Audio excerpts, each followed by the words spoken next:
Vamos falar de brincadeiras agora. Eu reuni um time maravilhoso, que é a doutora Moema Alencar, que ela é especialista em psicopedagogia clínica e institucional. Caroline Ferreira, que veio direto da Vila dos Sonhos, que a gente acabou de falar, esse lugar lindo, mágico, que dispensa comentários. E o doutor Kelvin Silva, que é psicólogo clínico. Essa turma que é especialista em brincadeiras. Quero começar perguntando. Brincar é uma coisa séria? Sim, com é certeza. Sério, Carol? Muito certeza. Por quê? Porque a gente pode aprender brincando, porque a gente pode desenvolver habilidades e competências a partir do brincar. Entendi. Que tipo de competência? O que a criança pode aprender brincando? O mais importante na brincadeira é a questão da interação, né? Porque a criança, enquanto ela brinca, ela interage com as demais. E nessa interação, ela vai aprender a esperar a vez. Ela vai aprender também a se frustrar, porque nem sempre aquela brincadeira que ela quer, né, fazer com as demais vai ser bem aceita, né?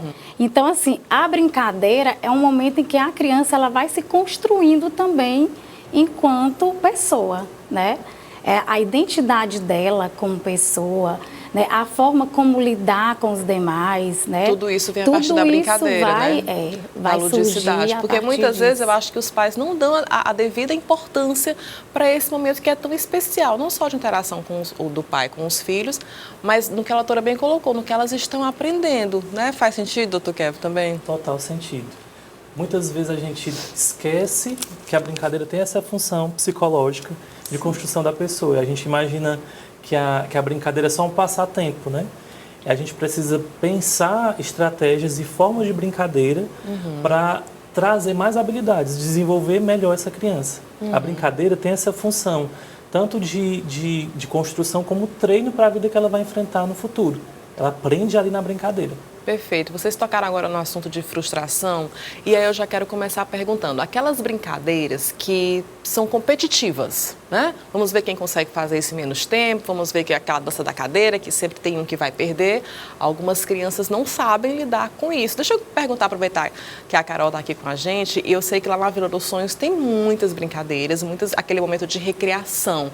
Como lidar, Carol? Como é que os monitores lá na Vila lidam nesse momento de que a criança perdeu, ela chora, como é que funciona? Na realidade, vai depender muito da faixa etária, né? Então, as brincadeiras de competição, geralmente, a gente faz com crianças maiores, que já têm uma compreensão do que é perder, do que é ganhar, né? Já é uma coisa mais formada. As crianças menores, embora elas também tenham isso, né? Da cadeira, por exemplo, de ela ganhar, de perder, mas aí tem que se fazer sempre de uma maneira que enfatize não a vitória, e sim a brincadeira, o brincar, aquele momento de interação. Ela ganhou dessa vez, outra vez vai ser a outra. Então, a gente tem que trabalhar a criança dessa forma, né? De que a competição ela é necessária, né? Quanto maior, mais entende, a gente pode trabalhar melhor isso. Inclusive, a gente trabalha muito com a questão de circuitos, né? Que hoje tem uma equipe 1 e 2, isso para eles é muito bom, eles brincam demais dessa forma.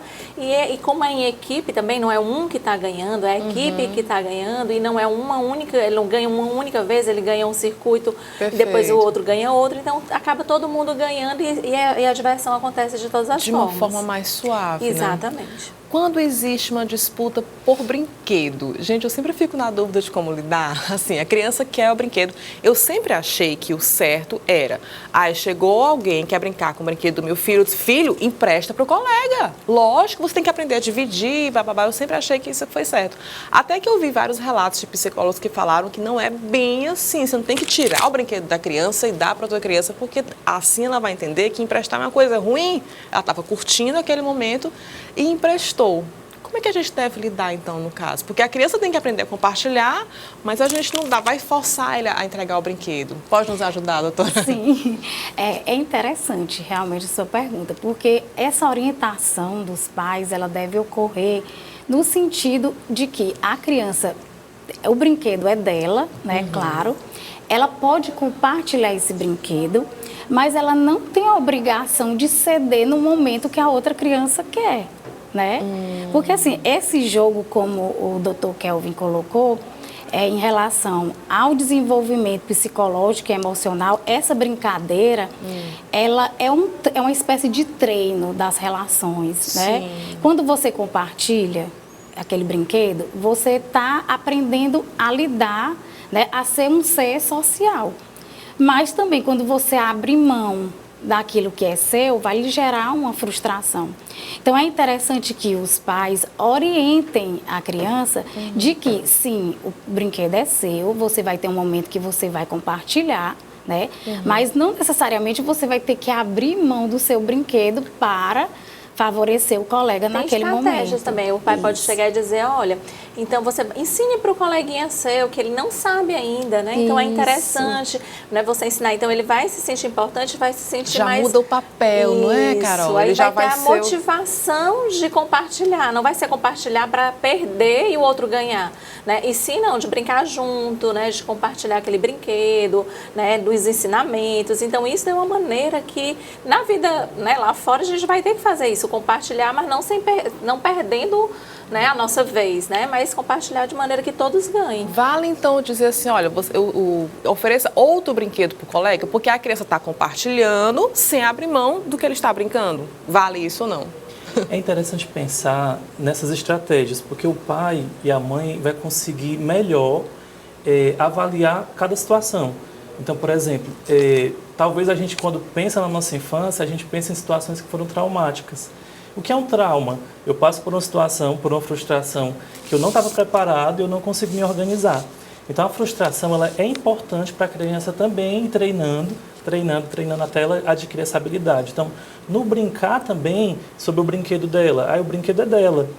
Então, ela escolhe, né? Só que essa escolha ela não vai acontecer tão fina como acontece para o adulto. Então, o adulto pode conseguir enxergar e visualizar a oportunidade de dividir. Só que se o adulto não adapta esse aprendizado para a criança, ela vai, digamos assim, ela não atinge esse objetivo de dividir, ela não atinge o objetivo de partilhar. Acaba acontecendo um problema, pode acontecer um problema. Na realidade, ela obedeceu o que o pai disse, né? Foi muito mais obediência do que o compartilhamento Aquele do brinquedo. valor que o pai tinha a intenção de repassar não foi passado. Caramba, Exatamente. que interessante, nunca tinha pensado sobre isso. Quando a gente brinca com as crianças, eu vi uma célebre frase, quando for brincar com as crianças, deixe-as ganhar. Sim ou não? Vai brincar com a criança, vai jogar ali. Se a gente pensa que a criança está adquirindo diversas habilidades, então ela precisa entrar em contato com diversas consequências. Sim. Ganhar e perder faz parte de todo o jogo. Então é importante que ela não só perca e não só ganhe. Às vezes o pai, o cuidador, professores, pedagogos, geralmente quando lidam com a criança fazem isso. Eles dão a oportunidade da criança ganhar e também ensinam de certa forma essa frustração de perder. Ninguém gosta de perder, mas se a criança não aprende ali, que oportunidade ela vai ter no futuro? Esse momento de lidar com a perda é um preparo emocional. Para a né? vida, para a futura, Pra vida. né? Adulta. Porque na vida nem sempre a gente vai ganhar, né? Então essa criança ela vai ser um adolescente e ela vai ser um adulto. Então essa brincadeira vai ser um preparo para que o emocional dessa criança seja fortalecido para a perda também. Mas eu acho também que pode, os pais ou quem estiver brincando com a criança, pode também mostrar, olha, dessa forma, você tem certeza que esse passo, como é que nessa você faz jogada... como mãe, Carol? Me perguntar agora como mãe, no dia a dia com as suas filhas. Como mãe, eu sou muito mais realista, né? Eu não sou não deixa as crianças ganharem, não? Eu facilito um pouquinho, né? Claro, dou aquela facilitada, mas eu mostro muito mais a consequência, né? Olha, se você não pensar no todo, na estratégia, nas regras, você vai acabar não ganhando. Então, é uma forma também de elas amadurecerem naquela estratégia. Devagar, claro, né? Então, a gente, de vez em quando, a gente facilita mais para que também ela não só perca, porque senão ela só vai perder e se a gente só perde, a gente não tem motivação também. Então, a gente precisa ganhar e perder. Então, deixar ganhar uma vez também é uma maneira de ela, olha, conseguir, né? Se estimular. Uma motivação, E aí ela... né? Não, eu vou agora, eu vou tentar com mais força, né, para poder ganhar também. É interessante porque essa forma de lidar com a criança, você consegue fazer isso como mãe. Então, se você participa, você consegue ver isso, explicar para ela. E aí acaba sendo também, adquirindo outras consequências importantes para o desenvolvimento dela. É minha mãe que dá essa indicação. Olha a segurança aí, não é outra pessoa, né? Mas a minha mãe que está dizendo isso, está apontando isso. Perfeito.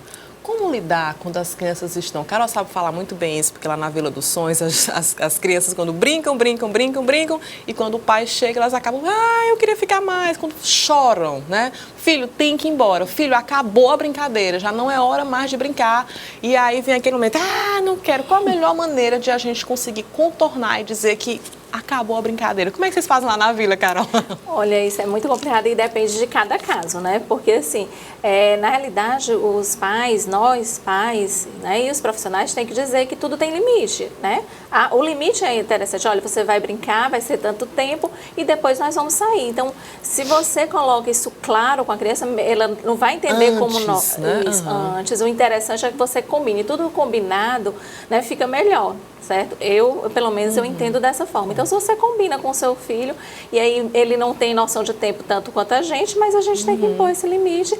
Nem sempre ele vai gostar, ele vai chorar, mas você tem que ser, né, mais rígido nesse sentido. Não, olha, acabou. A mamãe não combinou com você, não foi dessa forma, então o tempo acabou. Depois você brinca mais. Né? E vai chorando mesmo. O interessante como a Caroline está colocando, é a negociação, né? Antes de sair para o shopping, né? Para a Vila dos Sonhos, por exemplo, já conversa previamente com a criança. Olha, nós vamos ao shopping. O que é que nós vamos fazer no shopping? Né? Prepara essa rotina, né? Não precisa ela ser escrita, mas ela pode ser mentalmente elaborada, né? Então, o que é que a gente vai fazer primeiramente quando a gente chegar no shopping? A gente vai para almoçar, né? Depois do almoço, você quer ir lá para o espaço, brincar na Vila dos Sonhos? Quero. Então, nós vamos ficar lá, eu vou colocar você vai ficar meia hora ou então 1 hora. E depois que esse tempo acabar, já papai vai buscar, mamãe vai buscar e você... Ótima né, dica. vai sair Deixa tudo previamente acertado. Eu acho que o que a gente pode pensar também, fabuloso, é a manutenção disso. Sim. Então, se eu faço esse acordo antes, eu preciso ir mantendo. Porque a primeira vez, eu expliquei, a criança agora vai obedecer certinho, bonitinho. Não, a primeira vez ela não vai responder dessa forma. Mas se eu vou mantendo, faço esse combinado. Vai ser assim, a gente vai fazer isso. Ela vai entendendo E eu vou a regra, mandando. né? Exatamente, ela vai entendendo a regra. E aí, no futuro, isso vai se tornando mais tranquilo, porque ela aprendeu a consequência também. Mas também, se você negocia tanto o tempo inicialmente, você também pode negociar, né, no final, você pode negociar, olha, tudo bem, dessa vez eu vou deixar mais um pouquinho, da outra vez eu não vou.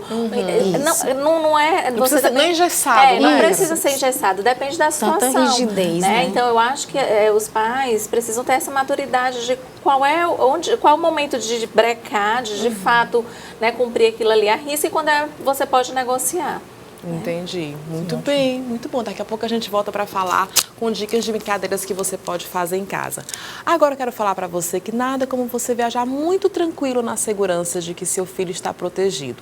A gente sabe que durante o período de aula acaba ficando corrido, então aproveita agora nessas férias para pôr em dia a caderneta de vacinação do seu filho. A vacina contra a meningite, vacina da gripe, vacina da dengue, que nós já falamos aqui da importância, elas são fundamentais, não só para os nossos filhos, mas também para todos os contactantes, para todas as pessoas que têm contato direto com a criança. É por isso que a Crescer Vacinas é proteção para todas as idades. E lembrando você que assiste a gente de Picos, que tem Crescer Vacinas aí também, em Parnaíba, todos os lugares para deixar você muito mais tranquilo. Próximo bloco a gente volta falando mais sobre brincadeiras nessas férias. Até já!